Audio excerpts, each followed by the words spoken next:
Today is May 2nd, 2018. I'm Jake Morphonios with Blackstone Intelligence. British journalist Matt Drake is reporting that Russian warships transporting military vehicles have been spotted headed toward Syria. And there are photographs that I've seen online.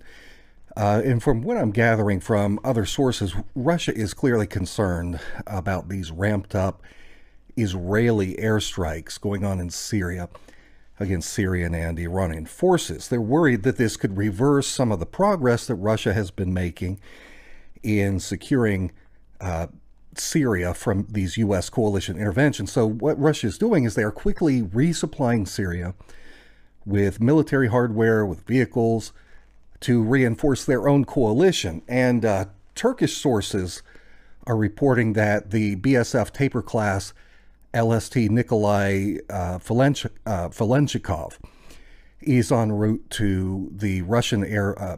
Russia's got a base in Latakia. They've also got a big base in Tartus, Syria. And so this particular ship is going to the Tartus location. And you can see in the photographs, they've got these different military vehicles on the deck. And all of this news that I'm seeing really supports the belief that Russian relations with Israel has reached a new low. And the problem is that Russia, they don't want to have direct warfare with the United States.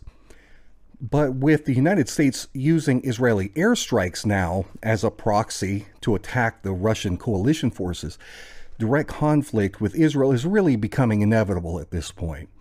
And we all know what that means. That means the United States is going to come running to Israel's aid if Russia knocks down any of the Israeli fighter jets. So up until recently, Russia and Israel have been doing like the United States and Russia have been doing. They've got these backdoor communications where Israel would notify Russia in advance of Israeli airstrikes just before they happen to give Russia the opportunity to get their personnel out of the way. But these communications have completely broken down. And Israel is not only not giving Russia advance notice anymore, so that Russia can get its own troops out of the way, but what the United States and Israel are now doing is especially deceptive.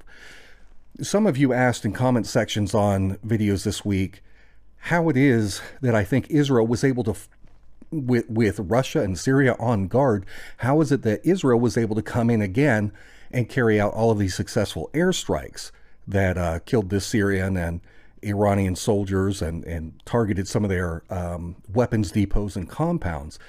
Well, let me tell you what I learned. One of the ways that Russia and the United States have been able to avoid shooting down each other's jets, which would trigger World War III, is that they track the transponder signals of the combat aircraft that are flying in Syrian airspace. Remember, Russia and the United States both have fighter jets swooping past each other, flying in the same airspace, shooting each other's proxies down on the ground. So there's potential here for one side or the other to hit the other's jet. So, for example, if Russian or Syrian air defenses detect this jet coming in, and it's not the United States, some kind of foreign fighter jet streaking into the local airspace, what they do is they'll check the transponder code on that jet. If it turns out to be an American Air Force jet, they're not going to fire on it. They don't want to shoot it down. The repercussions of shooting down a U.S. Air Force jet is just too great. So it's better to let the U.S. Air Force go ahead and carry out their airstrikes rather than shoot down the jet with surface-to-air missiles. But that doesn't apply to Israeli Air Force jets. So if Israeli jets enter Syrian airspace, it's their fair game. And Syria has shot down multiple Israeli jets this year because they've got good missile defense systems there. But things have taken this new, very distressing turn, because what happened this past week is that the United States and Israel coordinated these Israeli airstrikes. It wasn't just Israel doing it on their own. They did it with the full support of the United States. Israel used F-15 Ra'am. These are multi-role combat aircraft. Everyone knows these are Israeli jets. But what they did was they faked their transponder signals. So on radar, it looked like these were actually U.S. Air Force 15E Strike Eagles.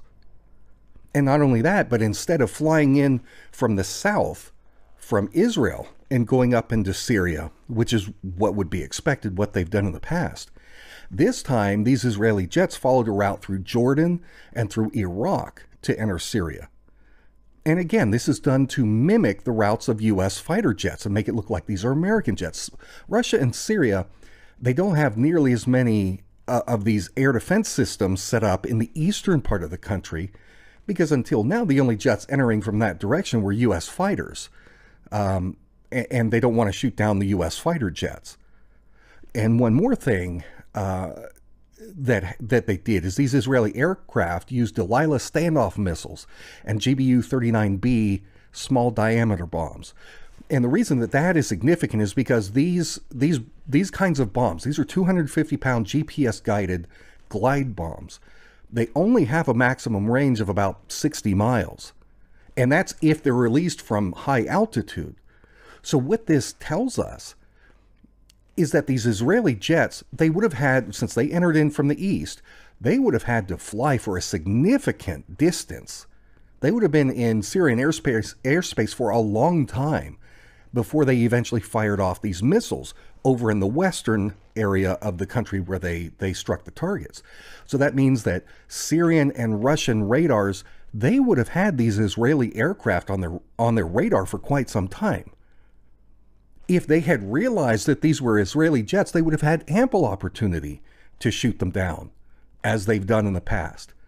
So the fact that Israel was able to fly for so long inside Syrian airspace without a single missile being fired at them, that only serves to confirm that the Russians and the Syrians thought that these were U.S. fighter jets. So the reason that these last airstrikes were so effective, to answer the question, it's because the United States and Israel tricked Russia and Syria into thinking that these Israeli jets were actually U.S. Air Force jets by changing the transponder codes. That way the Russian and Syrian air defenses wouldn't try and shoot down the jets. Now, you say, well, all is fair in love and war, but here's the main problem with this. This trick may have worked the first time, but going forward, now Russia and Syria, they can't use this previous practice of identifying jets by their transponder codes to avoid accidentally shooting down U.S. aircraft while being able to repel Israel or whoever else.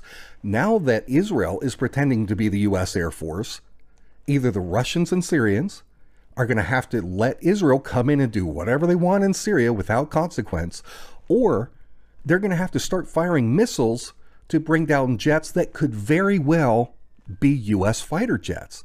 And if that happens, we've got the likelihood of World War III. So folks, this is not a good thing. This is not a wise strategy by the United States. It's extremely provocative, extremely dangerous, and guaranteed this is eventually going to result in some mistake that is going to ramp up the escalation. And I'll also, just real quick, I'll mention that all of my other observations of what I see going on with the troop and vehicle movements in the region, it strongly suggests that both sides are fully expecting a direct war between Israel and Iran. It's coming. It's coming. But we'll talk about that in another video. And folks, just a reminder, tomorrow I'm going to be doing the drawing for the winner of the 1984 book. This copy by George Orwell. Great story, hardback book, brand new. So if you want in on this drawing, all you have to do is go to paypal.me/endtimesnewsreport or patreon.com/endtimesnewsreport and make a donation to support my work between now and Thursday afternoon, and I'll do the drawing Thursday evening. And also anybody that has sent in donations to me, to my P.O. box this week that I receive by tomorrow afternoon, I'll enter those in the drawing as well. So I'll make sure and sign it for you if you want. I'll send it to you free of charge, no shipping. That's it for this video. Thank you guys for watching. For Blackstone Intelligence, I'm Jake Morphonios.